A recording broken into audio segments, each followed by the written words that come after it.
Ayo buruan.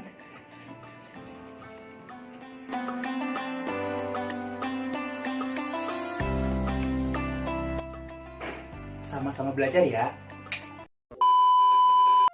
Bismillahirrahmanirrahim. Assalamualaikum warahmatullahi wabarakatuh. Sampurasun, balik lagi bersama aku Juan Firman di program Buruan Ngabuburit di Rumah Juan. Sama-sama belajar ya. Ting.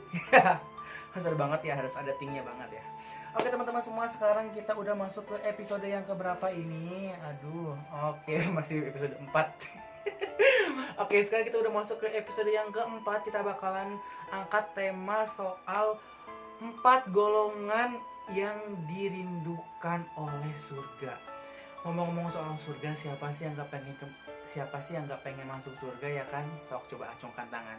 Pasti di sini juga semuanya pada pengen masuk surga. Tapi pertanyaan pentingnya adalah apakah kita pantas untuk bisa mendapatkan surganya? Termasuk aku pribadi. Aku sangat-sangat mengharapkan dan menginginkan surga.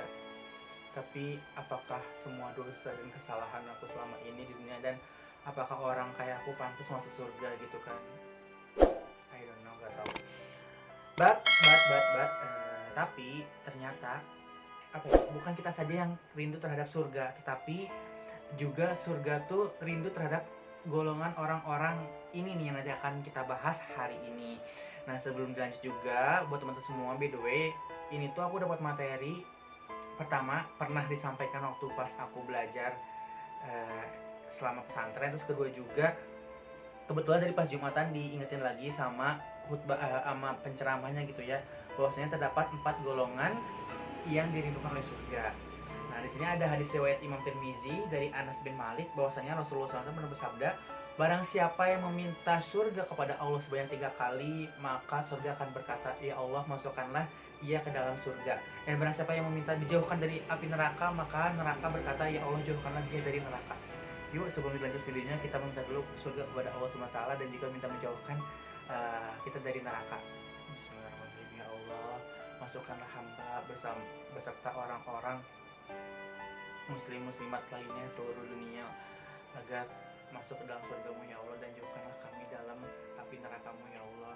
Ya Allah, masukkanlah hamba beserta keluarga-keluarga hamba, saudara-saudara muslim-muslimat hamba seluruh dunia agar masuk surga, dan jauhkanlah dari api neraka ya Allah. Ya Allah, masukkanlah hamba, keluarga hamba, saudara muslimin muslimat seluruh dunia ke dalam surgamu ya Allah, dan jauhkanlah kami daripada api neraka ya Allah. Amin ya rabbal alamin. Aminin guys, 40 orang mudah-mudahan terkabul. Amin ya Allah ya rabbal alamin. Oke, nah kita langsung aja mungkin ya. Ini dari salah satu kitabnya tuh Raunaqul Majalis. Tolong koreksi kalau misalkan aku salah. Bahwasanya terdapat 4 golongan yang dirindukan surga dan minta kepada Allah agar mereka segera dimasukkan ke dalamnya. Jadi surga tuh berdoa gitu kepada Allah, ya Allah saya rindu nih sama orang-orang ini. Kita langsung bahas. Yang pertama, surga itu rindu terhadap orang pembaca Al-Quran yang dawam, alias dawam itu istiqomah, yang terus menerus membaca Al-Quran meskipun seharinya selembar gitu kan, ataupun 1 ayat bahkan, yang penting dia baca Al-Quran. Nah surga tuh rindu terhadap orang-orang yang mendawamkan Al-Quran gitu kan. Kemudian juga selanjutnya golongan yang kedua, yaitu orang yang selalu menjaga lisannya dari berkata kotor, mengumpat, menyakiti orang lain melalui lisannya. Seperti kita ketahui bersama bahwasannya adalah mulutmu harimaumu, ya kan?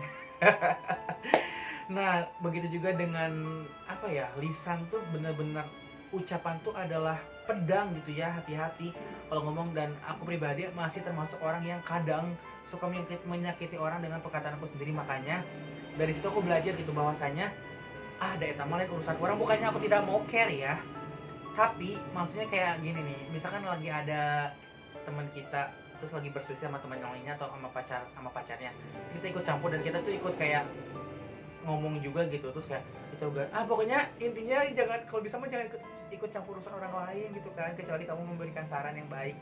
Begitulah, itu aku banyak belajar dari pengalaman pribadi, dan aku juga kayak akhirnya ngerasa salah gitu ya, gara-gara omongan aku kali ya kayak gitu ya, jadi dia ngerasa gak enak kayak gitu sih. Dan setuju banget bahwasannya lisan itu adalah bak pedang gitu ya, sangat-sangat tajam.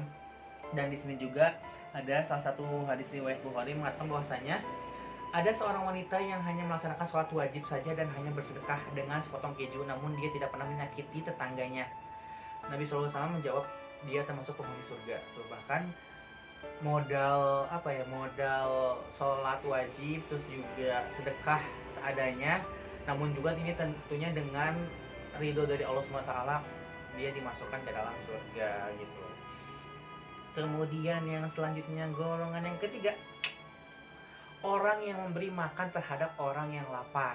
Waduh, ini memang sangat-sangat besar ya gitu pahalanya, dan juga ini salah satu golongan yang dirindukan oleh surga. Kenapa? Juga Nabi SAW pernah bersabda bahwasanya siapapun mukmin memberi makan ataupun minum yang kelaparan, pada hari kiamat nanti Allah akan memberinya makanan dan buah-buahan dari surga. Masya Allah, hadis riwayat Tirmizi. Jadi alangkah indah bila orang yang bersedekah dekat dengan Allah, dekat dengan surga. Itu berarti lagunya Opik itu sadur dari kitab ini ya kan. Orang yang bersedekah, yang memberikan makan orang-orang kelaparan gitu kan, fakir miskin, itu nanti akan Allah balas di hari kiamat. Lanjut golongan yang keempat. Nah, golongan yang keempat ini adalah orang yang berpuasa di bulan Ramadan. Masya Allah, tabarakallah, kita beruntung sekali ya sebagai muslim-muslimat bisa termasuk golongan ini. Nabi SAW pernah bersabda bahwasanya surga memiliki 8 buah pintu. Di antara pintu tersebut ada yang dinamakan pintu Al-Rayyan, yang hanya dimasuki oleh orang-orang yang berpuasa, hadis riwayat Bukhari. Nah, itu dia tadi teman-teman semua. Semoga kita semua bisa menjadi golongan orang-orang yang dirindukan oleh surga. Amin ya Allah ya Rabbal alamin. Seperti biasa, cukup sampai sekian. Selamat berbuka puasa. Ungzur makola wala tangzur mankola. Lihatlah apa yang dibicarakan, jangan lihat siapa yang berbicara. Akhirul kalam, wassalamualaikum warahmatullahi wabarakatuh.